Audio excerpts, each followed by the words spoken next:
What's on your radar, Kim? Well, the craziest thing is happening in our federal prison system. On Monday, the entire system of over 120 facilities went into a nationwide lockdown after 4 inmates got into a fight and 2 were killed in what is being reported as gang-related. That's right. All 123 federal prisons nationwide went into lockdown after one fatal fight involving 4 inmates that happened in one prison in Beaumont, Texas. Now, it's a bit of a confusing head scratcher, and we aren't getting a lot of details, but the story insiders told AP, is that the fight involved gang members from MS-13. Now, more insider information reveals that it was 2 MS-13 gang members who killed 2 members of rival gangs, Mexican Mafia and Sureños. Because the gangs are nationwide, there's apparently fear of retribution. Family members of incarcerated loved ones report there's being what's called a green light, which is a prison gang term used to indicate a particular inmate or inmates belonging to a certain gang are targeted to be killed at will. Okay. So gang violence in prison happens all the time. Green lights are also fairly common. So why the nationwide lockdown? MS-13, though very brutal and hyped up politically as a boogeyman, is a very small gang. They make up about 1% of all gang members in the country, most of which live here in LA. Most of the MS-13 and Sureños inmates are in Southern California, Arizona, and Texas. So again, it's unclear why every prison in the country needs to be locked down. Honestly, this gang violence excuse seems more like an easy scapegoat. The lockdown means roughly 150,000 people are locked in their cells for most of the day with no visitors, no calls, no email, no meetings or programs, nothing. The Bureau said they took this step out of an abundance of caution. Prisoners have very few rights as it is. So what's taking a few more away, right? Well, lockdowns like this have happened 3 times previously, all of which in the past 2 years. The first time was when the entire nation was in lockdown trying to prevent the spread of COVID. The second lockdown happened after the events on January 6th at the U.S. Capitol.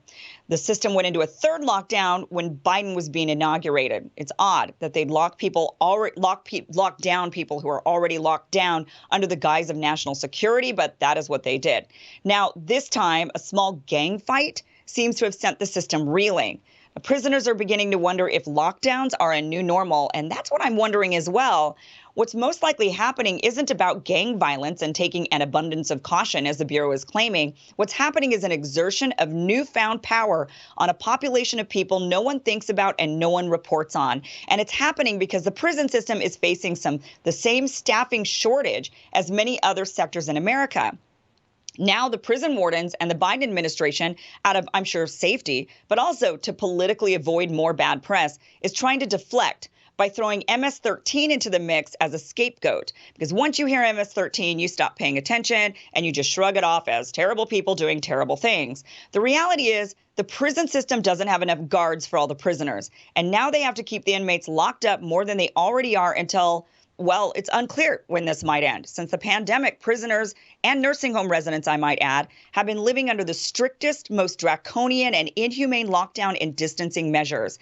And maybe you're thinking, so what? They're prisoners in prison. But first of all, it's an example of the power never really receding, just being wielded and unleashed for other reasons, which should be a warning to us all. Secondly, we regularly criticize other countries and the brutal conditions they keep their prisoners in. How well a nation treats those they've incarcerated is an indication of how advanced and developed a nation is. The more barbaric the conditions, the more barbaric the nation. How barbaric are we? Now, lastly, many of us have had, or will have loved ones in prison. It's incredibly stressful and debilitating to have a parent, child, or sibling serving time. To layer on top of this, solitary confinement or inhumane conditions like lockdowns and violence is devastating. Criminals are people too. Not to mention, lots of criminals shouldn't even be there. Now, the Federal Corrections Officer Union came out Tuesday after the lockdowns were implemented, demanding elected officials take immediate action to correct the staffing shortages that are causing the instability in our prisons. The federal prison system has been dealing with a severe staffing shortage for the past 5 years, and then that shortage has become even more dire with federal vaccine mandates causing a slew of resignations and the spread of Omicron now forcing many guards out sick. Now, let's put it this way. The prison guard shortage is so bad that even California Governor Gavin Newsom, who is very pro-mandate, fought against a California prison staff mandate in court. Prisons are dangerous places to work. It's a thankless job if there ever was one, and there's zero glory in it. The problem is the prisons desperately need more money, but no one wants to give it to them. Republicans fight against funding, and some Democrats are advocating to defund them. We do have a prison industrial complex that is corrupt and wasteful, but at the same time, we have a serious imminent problem with prisoners living in inhumane conditions. So what's the solution?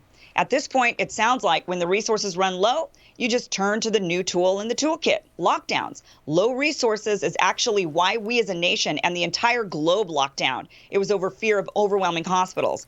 Rather than spend these 2 years building up our hospital and medical system, we took extreme measures of locking down the entire population and other social distancing measures. This has now left us no better off. Hospitals are still at risk of being overwhelmed. We, like prisoners, could be going in and out of lockdowns each time a new perceived threat comes raging through. So I know a lot of people, right, and Robbie, they don't pay attention to the prison system, what's going on with prisoners. But to me, this is a glaring warning sign of what is going on. They've locked down now. I mean, the very first time they ever locked down was because of the pandemic, like all of us, right? It was an unprecedented thing. They said, well, it's, a virus. We have to do what we have to do. They've since now shut that prison down, all the prisons across the entire country, for 3 other unrelated reasons to the pandemic. So this is a wielding of power that I think should be a warning to all of us. And, it's easy to do that to prisoners who no one pays any attention to. They're still in lockdown now. 150,000 people can't leave their cells. They can't get phone calls, texts, nothing. It's emails. Horrible. It's a little bit like the schools, right? The schools shut down for the pandemic, but now they're just shutting down for whatever reason. Now there's reason like, oh, well, we can just do virtual school. That worked fine, right? Even though it doesn't work fine. We incarcerate so many people. The U.S. incarceration rate is just off the charts. We lock people up for decades for no point, long after they are still a threat to society. There are some people that have to be locked up. I am absolutely not a prison abolitionist. We have a crime problem, but we know, we know that, if somebody gets locked up for violence, and then, now they've been in prison for decades and they're in their 50s or their 60s or their 70s. We know they are no longer a threat statistically to society, that they are very unlikely to reoffend, that the violence is by and large committed by people from age 15 to 35, and usually on the lower end. So that we have people, languishing in prison who maybe didn't even have a violent crime, maybe a drug crime, at the height of drug tough on crime stuff. And we have those people in prison, and they're now they're just in danger because prisons are COVID vectors. Right. We have to let those people out. But what happens is you let a bunch of those people out, and then someone somewhere reoffends. And it's covered in the media, and people freak out and they say, no, why would you ever let anyone out of prison? Right. Well, you make a good point that the lack of prison guards, which is why they're saying, oh, well, it was a gang thing, but it's like, whatever, that happens all the time. The bottom line is they don't have enough guards to guard the prisoners. So they're just keeping the prisoners locked up more than they already are. And, to your point, I think it would be smarter, rather than just locking them all down in these inhumane conditions, rather than doing that, why don't we let out all of the drug offenders? Just say, okay, fine, they don't need to be here. Let out the people that caught doing drugs, and and then that way you don't need as many guards, right? Because you don't have as many prisoners. So that would be one solution to make the ratio a bit better, I would think. Yeah, and one of the flaws with this, endless lockdown stemming from these murders is that the gangs aren't just in federal prison, and so even if your claim is, well, it's a nationwide gang, and we want to make sure there isn't more bloodshed and retaliation in response to this. Well, then, if you follow that logic to where it would need to go, you'd actually have to lock down every single prison across the country that has any MS-13, which is that's what they did. I mean, that's what they did with prisons. You'd have to do that with the state prisons as well. But they did it with all the federal prisons, which is insane. I mean, they're locking down the federal prison in Maine. When all of these, the stockbrokers that were pumping and dumping and got busted. I mean, that's what they've locked down. Even the low crime, the low violence, those prisons. Yeah. Right, minimum security. Those are also locked down, right? I mean, the entire federal system is locked down. And they're saying, oh, it's because of MS-13, which is such an easy... I mean, look, I live in L.A. where MS-13... We don't even think about MS-13. That's just a political... Trump was using it all the time just to scare people, but I'm living where they actually are, and we don't even think about them. They're not making the news every night. Like they're mainly incarcerated in Southern California, Arizona, and Texas. Why are we locking down prisoners in New Hampshire? This doesn't make any sense whatsoever, but I do think it should be a warning for one, I would like to know, Robbie, knowing all of this, would you, as coming from the Republican side, would you give more funding to the prisons so that they could hire more guards to stop this sort of lockdown madness? Putting Robbie go ahead and say no, because I'm not a Republican, but a libertarian. So yes, no, yes. I do not want to give more money to the system. I would let more. You can't just not fund them, right? I mean, they have to be funded so that unless you want all of these violent criminals out there.